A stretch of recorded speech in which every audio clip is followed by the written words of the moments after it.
अस्मद्गुरुपरमगुरून् यतिवरपूर्णो शयामुनं रामं पद्माक्षनाथषडजित्सेनेशरमारमापतीन् वन्दे वन्दे वृन्दावनचरं वल्लवीजनवल्लभं जयन्ती सम्भवं धाम विजयन्ती विभूषणं श्रीमान् वेङ्कटनाथार्य कवितार्किकेसरी वेदान्ताचार्यवर्यो मे सन्निधत्तां सदा हृदि श्रीमान् वेङ्कटनाथार्य कवितार्किकेसरी वेदान्ताचार्यवर्यो मे सन्निधत्तां सदा हृदि.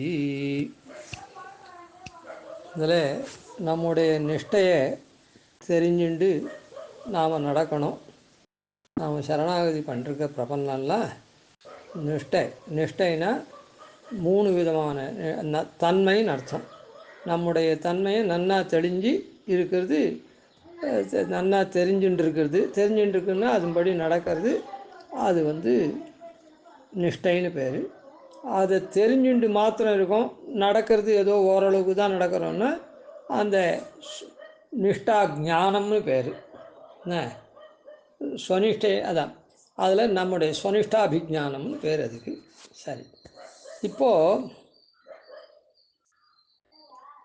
ஸ்வரூபம் நாம் பகவான் சேஷி, நாம் சேஷன் தாசபூதன் அப்படின்ற ஸ்வரூபம். பகவான் சித்தோபாயன், நாம் அவனை வசீகரணார்த்தம் பண்ணக்கூடிய சரணாகதி சாத்தியோபாயம். அதாவது நாம் சாத்தியோபாயத்தை அனுஷ்டித்து சரணாகதி அனுஷ்டித்தோன்னா நாம் இத்தனை நாளாக பண்ண கோபத்தை தான் அகிருத்தியத்துக்கெல்லாம் பாப்ப காரியத்துக்கெல்லாம் பெருமாள் கோபிச்சுன்னு இருந்தவன் நமக்கு அனுகிரகசீலனாராம் நாம் சரணாகதி பண்ணுறதுனால. அதனால் அவன் சித்தோபாயனா என்றைக்குமே அவன் இருக்கானோ இல்லை, அவனிடத்தில் நாம் இன்றைக்கி சரணாகதி பண்ணோன்னா இத்தனை நாளாக பண்ணின தப்புக்கெல்லாம் அபராத க்ஷாவணமாக சரணாகதி பண்ணி என்னை காப்பது. இந்த தப்பு என்ன தப்பு பண்ணோம், என்னை நானே காப்பாற்றிக்கிறேன் அப்படின்னு நினச்சிருந்தோம். அது இல்லைன்னு இப்போது நீ தான்டா, உன்னுடைய வஸ்து தான் நான், அதனால் உன்னிடத்துல சாமர்த்திடுறேன், நீ தான் காப்பாற்றணும் அப்படின்னு சரணாகதி பண்ணுறோம். அந்த சரணாகதி பண்ணால் அவன் வசீகாரனாராம். இத்தனை நாளாக பண்ணின தப்புக்காக கோபம் கொண்டவன் இப்போது நம்ம இடத்துல பிரீத்தி கொள்கிறான். பிரீத்தி கொள்றதுனால நமக்கு நாம் கேட்டபடி நம்ம காப்பாற்றுறதுக்காக வைகுண்டத்தில் ஏற்றி நமக்கு நித்திய கைங்கரியத்தை கொடுக்குறான். அதனால் நாம் பண்ணக்கூடிய சாத்தியோபாயம். அதுக்கப்புறம் அங்கே போய் நாம் என்ன பண்ணுறோம், இதனால் என்ன பலன் அடைகிறோம், எம்பெருமானுக்கு நிரதிசயமான கைங்கரியம் எப்போவுமே ஒரே மாதிரி பண்ணிட்டு இருக்கோம். அதனால் இந்த ஸ்வரூபம் என்ன, உபாயம் என்ன, புருஷார்த்தம் என்ன, இது மூணுத்துலேயும் நமக்கு நல்ல ஞானம் இருக்கணும். ஸ்வரூபத்தில்னா பெருமாளுக்கு சேஷபூதன் அப்படின்னு நாம் இருக்கோம், பெருமாளுக்கு தாசபூதன் அப்படின்னு இருக்கோம்னா, சேஷபூதன் தாசபூதன் 2 சப்தம் மாறி மாறி சொல்கிறேனே அப்படின்னா எல்லாருக்கும் இது தெரிஞ்சிருக்கும். தெரியாதவாளுக்காக இப்போ சொல்கிறேன். சேஷம்ன்றது அடிமைத்தனம். அடிமைத்தனம்னா இட்ட வழக்கா, சேஷி இட்ட வழக்காக இருக்கிறது சேஷத்துவம். என்ன அப்போது அடிமைத்தனம்ன்றது அச்சேதனத்துக்கும் உண்டு, சேத்தனமான ஜீவனுக்கும் உண்டு. இப்போது ஃபேன் இருக்குது அப்படின்னு சொன்னால் அந்த ஃபேன் அச்சேதனம், அதை இயக்கினா அது பாட்டுக்கு இயங்கும். அது தேவையோ தேவையில்லையோ அதிகமோ குறைச்சலோ அதெல்லாம் பண்ணாது. தாசன்றது என்னதுன்னா சேத்தனன் சேஷமாக இருக்கிறது தான் தாசன்னு சொல்கிறது. ஏன்னா இவன் ஸ்வபுத்தியை கொண்டு இப்போது இவருக்கு காற்று நிறைய வேணும் அப்படின்னு நன்னா விசிறதோ, இல்லை இப்போ இவருக்கு காற்று நிறைய வேண்டாம் குறைச்சி விசிறணும் அப்படின்றதோ இவன் புத்தியை கொண்டு பண்ணக்கூடியது, அது தாசத்துவம்.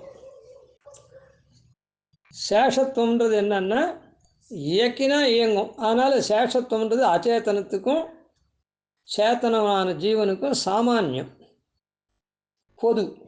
தாசத்துவம்ன்றது அச்சேதனத்துக்கு அறிவு இல்லாததுனால அதுக்கு தாசத்துவம் கிடையாது, அது ஸ்வபுத்தியை கொண்டு பண்ணாது. அதாவது இயக்கிறது என்னமோ அவன்தான் எனக்கு காற்று வேணும் அப்படின்னு சொல்கிறான், நம்ம காற்று விசிறி கைங்கரியத்துக்காக நியமிச்சிருக்கான். அதே மாதிரி ஃபேனை அவன் தான் போடுறான், விசிறி கைங்கரியம் பண்ணுறதுக்காக நம்மையும் வச்சுருக்கான். இதுக்கு அதுக்கும் வாசி என்னன்னா, ஃபேனை ஓணுமோ வேண்டாமோ நிறுத்துறதோ போடுறதோ இல்லை அதை வந்து வேகமாக்குறதோ குறைக்கிறதோ அதெல்லாம் அவனே பண்ணிக்கணும். ஆனால் இந்த விசிறி கைங்கிறதுக்காக நம்ம நியமித்தான்னா நாம் என்ன பண்ணுவோம், நம்முடைய புத்தியை கொண்டு அவருடைய திருமேனிக்கு தகுந்த மாதிரி விசிறுவோம். அதான் அதனால் தாசத்துவம்ன்றது சேத்தன விஷயத்தில் இருக்கக்கூடிய பதம். சேஷத்துவம்னு சொல்கிறது சேத்தனுக்கு இல்லைன்னு இல்லை, இருக்குது.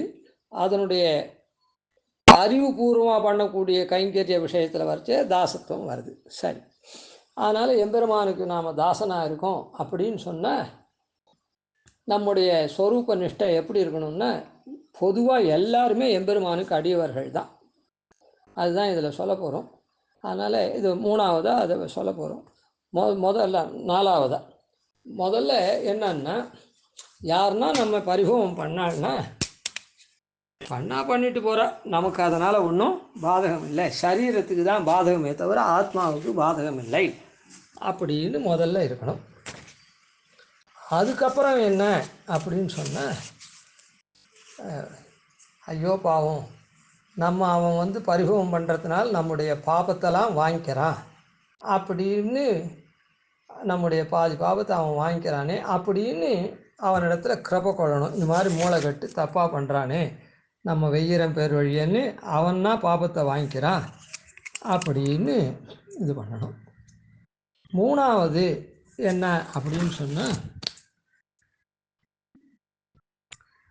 நாம் ஏற்கனவே தப்பு பண்ணிட்டுருக்கோம், அந்த தப்பை பண்ணக்கூடாது அப்படின்னு. ஏற்கனவே நாம் தப்பு பண்ணலைன்னா கூட பூர்வ ஜென்மாதிகள்லாம் அந்த தப்பு பண்ணியிருப்போம், இந்த ஜென்மத்தில் அந்த மாதிரி பண்ணக்கூடாது அப்படின்றதுக்காக அவன் ஞாபகப்படுத்துகிறான் அப்படின்னு அவனிடத்துல உபகார ஸ்மிருதி பண்ணணும். இப்படின்னு 3 விஷயத்தை பார்த்தோம். இதுக்கு மேலே நாலாவது என்னென்னா, எல்லாருமே எம்பெருமானுக்கு சேஷபூதாள் தான். எல்லா ஜீவர்களும் எம்பெருமானுக்கு சேஷபூதம். அது அந்த சேஷன்றது ஒத்துண்டாலும் ஒட்டுக்காட்டாலும் நம்முடைய ஸ்வரூபம் ஆத்மஸ்வரூபத்தில் சேர்ந்தது எம்பெருமானுக்கு சேஷமாக இருக்கிறதுன்ற தன்மை. ஒரு ஜீவ லக்ஷணம்னு சொன்னால், ஜீவன் வந்து அணுவாக இருப்பான், ஞானஸ்வரூபனாக இருப்பான் அப்படின்ற மாதிரி என்ன, எம்பெருமானுக்கு சேஷமாகவும் இருப்பான், ஞானத்தை உடையவனாகவும் இருப்பான் அப்படின்னு சொல்கிறச்சே எம்பெருமானுக்கு சேஷமாகவும் இருப்பான். அதுதான் ஜீவஸ்வரூபம். அதனால தான் நித்தியர்களுக்கு இந்த கர்ம சம்பந்தம் இல்லாததுனால அவள் என்றைக்குமே எம்பெருமானுக்கு சேஷமாக இருக்கா. முக்தர்கள் இந்த கர்ம சம்பந்தத்திலேருந்து சரணாகதியெல்லாம் பண்ணி விடுபட்டு போனதுனால அவள் வந்து அதுக்கப்புறம் பின்னுள்ள காலம் எல்லாம் சேஷமாகவே இருக்கா எம்பெருமானுக்கு. ஆனால் இங்கே நாம் இருக்கிறவா பத்த ஜீவன்களாக நாம் இருக்கமே, அதில் என்னன்னா நம்முடைய கர்மத்துக்கு தகுந்த மாதிரி இந்த சரீரத்தை எடுத்திருக்கோம். ஆணாவும் பெண்ணாவும், ஆண்லேயும் கோபாலன் கோவிந்தன் அப்படின்னு ஒவ்வொருத்தரும் ஒவ்வொரு சரீரத்தை, ஆனாலும் நாம் ஒவ்வொரு சரீரத்தை கொண்டுள்ளோம். அப்போது இது என்னன்னா, நம்முடைய ஸ்வரூபம் என்ன, பகவானுக்கு சேஷம். பகவானுக்கு சேஷம்னா பரதந்திரனாக இருக்கிறது, பாரதந்திரியம். அவன் வசமாக நாம் இருக்கிறதுன்றது நம்முடைய ஸ்வரூபம், ஜீவஸ்வரூபம். அதை ஒத்துண்டாலும் ஒத்துக்காட்டாலும், ஒத்துக்காதனால தான், அதை புரிஞ்சுட்டு இத்தனாளாக காரியம் பண்ணாதனால தான் நாம் இந்த சம்சாரத்தில் மறுபடியும் பிறவின்னு பிறவி மரணம், பிறப்பு இறப்பு, பிறப்பு இறப்புன்னு இப்படியே அல்லாடிட்டுவோம். பிறப்பு பிணி மூப்பிறப்பு அப்படின்னு பிறக்கிறது, நோய்படுறது, அப்புறம் வார்த்தைக்கும் வருது, மூப்பு வருது, அதுக்கப்புறம் இறக்கிறது, மறுபடியும் பிறக்கிறது, இப்படி பண்ணிட்டுருக்கோம். அதனால் இப்போது நம்ம போல் மற்ற ஜீவன்களும் அதே மாதிரி மற்ற மனுஷர்களும் அப்படியே பண்ணிட்டுருக்கா. மற்ற மனுஷர்கள் அவள் அப்போ என்ன ஆகுதுன்னா, இப்படி நாம் இருக்கிறதுனால நம்ம ஒருத்தர் வெய்யறான்னு வச்சுப்போம். நம்ம ஒருத்தர் விஷா, முதல்ல விஷவு வாங்கிக்கிற நாமும் வெய்யற அவரும் எல்லாருமே பெருமாளுக்கு பரதந்திரன், பெருமாள் இட்ட வழக்காக நடக்கக்கூடியவர். அந்த பெருமாள் இப்போ நம்மலாம் எப்படி பண்ணுறான்னா, அவாவாளுடைய கர்மானுகுணமாக நம்ம பிறக்க வச்சிருக்கான், அதே மாதிரி வாழ வைக்கிறான். அவாவாளுடைய கர்மத்துக்கு தகுந்தா போல பிறப்பையும் ஆணாவையும் பெண்ணாவையும் கொடுத்து பிறக்க வச்சு, அதான் கோவிந்தன் கோபாலம் எல்லாம் ஆன மாதிரி பிறக்க வச்சு, அதுக்கப்புறம் அதை நம்முடைய கர்மானுகுணமாக இது பண்ணுறோம். இப்போது நாம் என்ன ஸ்வரூப நிஷ்டையே தெரிஞ்சுட்டு இருக்கோம். இன்னொருத்தர் ஸ்வரூப நிஷ்டையே தெரிஞ்சுட்டு இல்லை, தெரிஞ்சுட்டாலும் கூட அவனுடன் பிரபன்னராகவே இருக்கட்டும். பிரபன்னராக இருந்தால் என்ன பண்ணுறதுன்னு கேட்க வேண்டாம். அப்படி அவர் பிரபன்னராக இருந்தால் கூட அந்த ஸ்வரூப ஞானம் அவருக்கு நிஷ்டா ஞானம் இருக்கலாம். ஆனால் அந்த நிஷ்டையை அவர் அனுஷ்டிக்காமல் இருக்கலாம். நிஷ்டைனா ஞானத்தின்படி நடக்கிறது தான். அந்த நாம் என்ன ஞானம் பண்ணி எப்படி நடக்கணும் அப்படின்னு தெரிஞ்சுக்கிறது ஸ்வனிஷ்டாபிஜானம். அதுபடி நடக்கிறது ஸ்வனிஷ்டையே, நம்முடைய தன்மையிலேயே நாம் நிற்கிறோம் அப்படின்னு. அதனால் இப்போது நாம் எம்பெருமானுக்கு தாசபூத்தன்ற ஸ்வரூப நிஷ்டை நமக்கு இருந்ததுன்னா,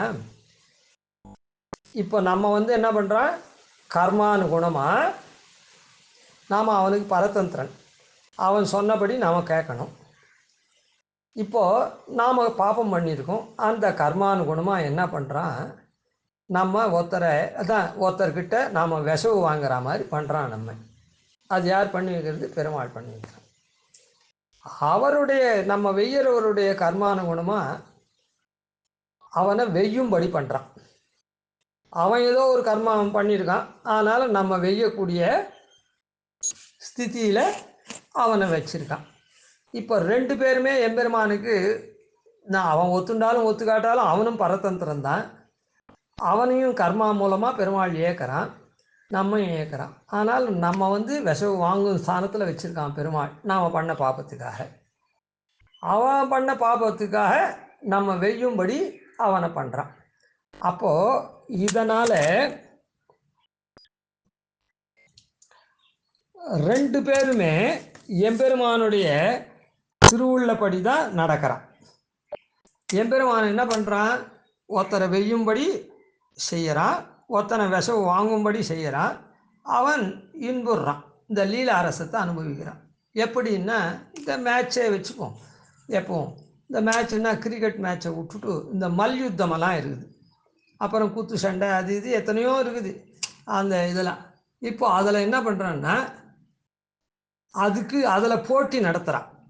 இப்போ கிரிக்கெட்லாம் விளையாடலாம் மாதிரி அதெல்லாம் மல்யுத்தத்தெல்லாமும் போட்டி நடத்துகிறான். ரெண்டு பேரையும் சமமாக தான் அவன் போட்டிக்கு வச்சுருக்கான், அதை கன்வீனர் நடத்துகிறவன். இப்போ என்ன ஆகுது, அவாவா கர்மானுகுணமாக ஒருத்தர் நல்லா ஆடுறா, ஒருத்தர் தோக்கறா மாதிரி ஆடுறா. இப்போ தோக்கறா மாதிரி ஆடிச்சே இல்லை, நன்னா ஆடுறவனுக்கு கூட ஜெயிச்சா கூட அடியெல்லாம் வாங்குறான், ஒருத்தனுக்கு ஒருத்தன் குத்து சண்டையில் வரைச்சே. அப்போது அந்த குத்து சண்டை வீரர்கள் அந்த வீரன் என்னை தாறுமாற அடிக்கிறான் அப்படின்னு அவங்ககிட்ட வருத்தப்படுறான்னா, வருத்தப்படல. அவன் என்ன பண்ணுறான், இன்றைக்கி டோர்னமெண்ட் நடக்கிறது, அவனையும் நம்மையும் இது பண்ணிருக்கான். நாம் அதில் அப்ளிகேஷன் போட்டு ஜாயின் பண்ணிருக்கோம். அதனால் அந்த டோர்னமெண்ட் நடக்கிறது, அவனும் குத்துறான், நாமும் குத்துறோம். அப்படின்னு தான் அதை இது பண்ணுறானே தவிர அந்த இடத்துல விகாரமான சித்தம் இருக்குதா? ஏன்னா இந்த டோர்னமெண்ட்டுக்கு இப்படி தான் ஆடணும் அப்படின்ற ஒரு நேதி இருக்கிறதுனால அந்த நேதிக்கு கட்டுப்பட்டு அவன் அடியெலாம் வாங்கினா கூட எவ்வளோ அதில் சிரமங்கள் சரீரத்துக்கு இருந்தால் கூட அதை பொருட்படுத்தாத மாத்திரம் இல்லை, அவனோட கூடவும் நிர்விகாரமாக இருக்கான். எதிரி என்னை அட்டாக் பண்ணுறான் அப்படின்னு அவனோட கோபத்தாபம் கொள்கிறான்னா கிடையாது. இந்த டோர்னமெண்ட்டை எல்லாரும் பார்த்துட்டுருக்கா, ஜனங்கள் பார்க்குறது, டிக்கெட் வாங்கி அதை நடத்துகிறவன்லாம் பார்த்துட்டுருக்கான், எல்லோரும் பார்த்துட்டுருக்கான். அப்புறம் ப்ரைஸ்லாம் கொடுக்குறான். ஆனால் மாதிரி பெருமாள் என்ன பண்ணுறான்னா, இன்புரிமை விளையாட்டுடையான், அவாவாளுடைய கர்மானுகுணமாக ஒருத்தரை வெய்யும்படி பண்ணுறான், ஒருத்தரை விஷம் வாங்கும்படி பண்ணுறான். அதை அவன் பார்த்து ரசிச்சுட்டுருக்கான். அதனால் இது பெருமாள் லீலாதரத்தை அனுபவிக்கிறதுக்காக, அதுக்காக தாறுமாறாக இல்லை. எப்படி இந்த விளையாட்டுலாம் ஏற்பாடு பண்ணி பண்ணுறாளோ அதுபோல் பெருமாள் அவாவா கர்மானுகுணமாக அந்த அவாவாளுடைய சாமர்த்தியம்படி அவன் அங்கே தோற்று ஜெயிச்சு நன்னா விளையாடி ஏதோ பண்ணுறானோ இல்லை, ஆன மாதிரி நம்ம கர்மானுகுணமாக இங்கே பெருமாள் ஒருத்தனை விஷம் வாங்கும்படியோ ஒருத்தனை வெய்யும்படியாகவும் பண்ணுறான். அதனால் லீலாரசத்தை எம்பெருமான் அனுபவிக்கிறான் அப்படின்னு சொல்லிட்டு அந்த வெய்யறவனிடத்துல நமக்கு இதுவே விகாரமான சித்தையே இருக்கக்கூடாது. என்ன ஏன்னா அவனிடத்துல விகாரமான சித்தை இருந்ததுன்னா பெருமாள் இந்த லீலாரசத்தை லீலா விபூதியை நடத்துகிறான், லீலாரசத்தை அனுபவிக்கிறான்னு போயிடும். அதாவது எப்படி குத்து சண்டை வீரன் மல்யுத்த வீரன்லாம் எதிர்பார்த்து நம்ம அடிக்கிறான் உதைக்கிறான் அப்படின்னு அவனிடத்துல விகாரமான சித்தை வந்துடுத்துன்னா அதுக்கப்புறம் இவனால் ஆட முடியாது. அங்கே எப்படி அவன் பண்ணுறானோ அதுபோல் நாமும் நிர்விகார சித்தனா இந்த விஷயத்தில் இருக்கணும். அப்போ 2 பேரும் தானே இருக்கணும் அப்படின்னு கேள்வி கேட்கக்கூடாது. அவன் பிரபன்னனாக இருக்கலாம், பிரபன்னனாக இல்லாத நாஸ்திகனாக இருக்கலாம், வெய்யறவன் நமக்கு தெரியாது. அப்படியே பிரபன்னனாக இருந்தால் கூட அவர் சொனிஷ்டா விஞ்ஞானம் தெரியாதவராக இருக்கலாம், தெரிஞ்சாலும் அனுஷ்டிக்காதவராக இருக்கலாம். அதை முயற்சி பண்ணி அனுஷ்டிக்கிறவாள் அதான் பிரபன்னனாக இருக்கும். இப்படி இருந்தால் பெருமாளுக்கு பிரீத்தியாக இருக்கும், அவனுடைய பாரதந்திரியத்துக்கு சரியாக இருக்கும். பாரதந்திரியம்ன்றது என்ன? அவன்கிட்ட வழக்காக இருக்கணும். அவனை வெய்ய சொல்கிறான், நம்ம விசவு வாங்கிக்க சொல்கிறான். அவன் கர்மானுகுணமாக வெய்ய சொன்னால் நம்ம கர்மானுகுணமாக விசவு வாங்கிக்க சொல்கிறான். அதனால் நம்ம நிர்விகார சித்தையாக இருக்கணும். அப்படி இருந்தோன்னா நாம் பெருமாளுக்கு முழு பாரதந்திரத்தை இங்கேயே நாம் அனுபவிக்கிறோம், பாரதந்திரனாக இருக்கோம் அப்படின்றது இது பண்ணும். இது 4வது விஷயம். 5வது என்னது அப்படின்னு சொன்னால், நாம் பிராரப்த இப்போ பாப வசாத்து தானே நாம் விஷவை வாங்குகிறோம். இப்போது ஏதோ ஒரு பாப்பம் பண்ணிருக்கோம், போகிறோம், கல் தடிக்கு விழுறோம். எல்லோரும் தான் அந்த ரோட்டில் போகிறா. ஆனால் நாம் ஸ்லிப்பாகி விழுந்து இதான் நாமன்னு ஏன் சொல்லுவானே, ஒருத்தர் ஸ்லிப்பாகி விழுந்து நல்லா ஃப்ராக்சர் கூட ஆகுது, ஒருத்தர் சமாளிச்சுண்டுறார். இப்படிலாம் இருக்குது. யாருமே எல்லோரும் தான் அந்த ரோட்டில் போகிறா, யாருக்கும் கீழே விழ, இவன் மாத்திரம் விழுறான். ஏன் விழுறான்? இவனுடைய பாப்பம் விழுந்துட்டான். அப்போ அதனால் இவன் பண்ணின பாப்பம் ஏதோ ஒன்று கழியறது. ஒரு வயிற்று வலி திடீர்னு வருது, ஏதோ பாப்பம் பண்ணால் கழியும். அதே மாதிரி ஒருத்தன் வெய்யறான் நம்ம, அதனால் நம்முடைய பாப்பம் கழிஞ்சது அப்படின்னு நாம் ஏற்கனவே பண்ணின பிராரப்த பாபம் தீர்றது இதனால் அப்படின்னு ஒரு பாப்பம் குறைஞ்சிது அப்படின்னு சந்தோஷம் இருக்கணும். ஏற்கனவே வெய்யறவன் நம்ம பாப்பத்தை வேற பங்கு போட்டுன்னு போகிறான்னு இருந்தோம். அதனால் இப்படியெல்லாம் நம்முடைய பாப்பம் ஒரு வழியாக கழியறது. அவனுக்கு எடுத்துன்னு போகிறது மாத்திரம் இல்லை, நாம் அவஸ்தைப்படுறதுனால நமக்கு சிக்ஷையாகுது நம்முடைய பாப்பத்துக்கு. அதனால் சிக்ஷை ஆயிடுத்துன்னா அந்த பாப்பம் கழியறது அப்படின்ற சந்தோஷமும் இருக்கணும் அப்படின்னு இதுவரையில் இருக்கட்டும். இப்போது இது ஸ்வரூபத்தினுடைய நிஷ்டையை நாமும் அறிஞ்சுட்டுருக்கோம். ஸ்வரூபத்தினுடைய நிஷ்டை யாருன்னா விஷால்னா நமக்கு தேகத்தை பற்றி தான் அவன் பரிபவம் பண்ணுறானே தவிர ஆத்மாவில் ஒட்டாதுன்னு இருக்கணும். 2வது நாம் பண்ணின நம்ம பண்ணின தப்புக்காக விஷான்னா அப்படி இருக்குமாகில் ஐயோ நம்முடைய பாப்பத்தை அவன் பங்கு போட்டுக்கிறான் அப்படின்னு அவனிடத்துல கிருபை பண்ணணும். 3வது என்ன அப்படின்னு சொன்னால், இவன் வெய்யறானே, நாம் இப்போ பண்ணின பாபத்தை நாம் நினைக்காதே நாம் பாட்டுக்கு பாவம் பண்ணிட்டுருக்கோம், தப்பு பண்ணிட்டுருக்கோம், அதை இனிமேட்டு பண்ணக்கூடாதுன்னு ஞாபகப்படுத்துகிறான்னு. இல்லை நாம் இப்போ பண்ணாதே அவன் சொன்னான்னா கூட பூர்வ ஜென்மங்களில் எத்தனையோ தடவை பண்ணியிருப்போம், ஆனால் இந்த ஜென்மத்திலேயாவது அந்த மாதிரி பண்ணாது இருக்கணும் அந்த தப்பை அப்படின்னு அவன் ஞாபகப்படுத்துகிறான் அப்படின்னு அவனிடத்துல உபகார ஸ்மிருதி பண்ணணும். 4வது எல்லா ஆத்மாவும் பெருமாளுக்கு பரதந்திரன். எல்லாரையும் பெருமாள் அவனுடைய கர்மானுகுணமாக நடத்தி வைக்கிறான், ஆட்டி படைக்கிறான். அதனால் அதை பண்ணி அவன் சந்தோஷப்படுறான், லீலாரசத்தை அனுபவிக்கிறான். அப்படி இருக்குச்சே நம்ம விஷவு வாங்கும்படி பண்ணுறதும் பெருமாள் தான், அவனை வெய்யும்படி பண்ணுறதும் பெருமாள் தான். அதனால் பெருமாள் இட்ட வழக்காக பாரதந்திரியமாக இருக்கணுன்றதுனால நாம் விஷவு வாங்கிக்கணும். அதனால் இந்த விஷவு வாங்கிக்கிறதுக்கு நிர்விகார சித்தனாக இருக்கணும், விகாரமே ஏற்படாத இருக்கணும் அப்படின்றது 4வது. 5வது என்னன்னா, நம்முடைய பாப்பம் ஒன்று கழிஞ்சது. ஒரு பாப்பத்துக்காக இந்த மாதிரி ஒருத்தன் விஷவு வாங்கி அது மூலமாக அந்த பாப்பம் கழிஞ்சது, அந்த பாப்ப பலனாக நாம் விஷவு வாங்கினோம், அதனால் நமக்கு பாப்பம் கழிந்தது அப்படின்னு சந்தோஷமாக இருக்கணும். இதுதான் ஸ்வரூப நிஷ்டையினுடைய அடையாளம் நம்முடைய ஸ்வரூபத்தில் இருக்கணும்னா இந்த அடையாளம் நமக்கு இருக்கணும். அடையாளம்னா இந்த மாதிரி தன்மை அந்த மாதிரி யார் இருக்குதோ அவனுக்கு இங்கேயே அந்த பெருமாளுடைய கைங்கரியத்தை முக்தனா போய் என்ன மாதிரி இருப்பானோ சந்தோஷமாக அங்கே எப்போவுமே ஆனந்தமாக இருப்பானோ அந்த மாதிரி இந்த இடத்துல இவனுக்கு இந்த துக்கத்தை விளைவிக்கக்கூடிய பூமியில் இருந்தால் கூட அவன் துக்கம் இல்லாத பெருமாளோட எப்பவும் சம்பந்தப்பட்டு அப்படியே முக்தானுபூதியான ஆனந்தத்தை பெருத்துருப்பான். இது ஸ்வரூபனிஷ்டா ஞானம் அப்படின்னு.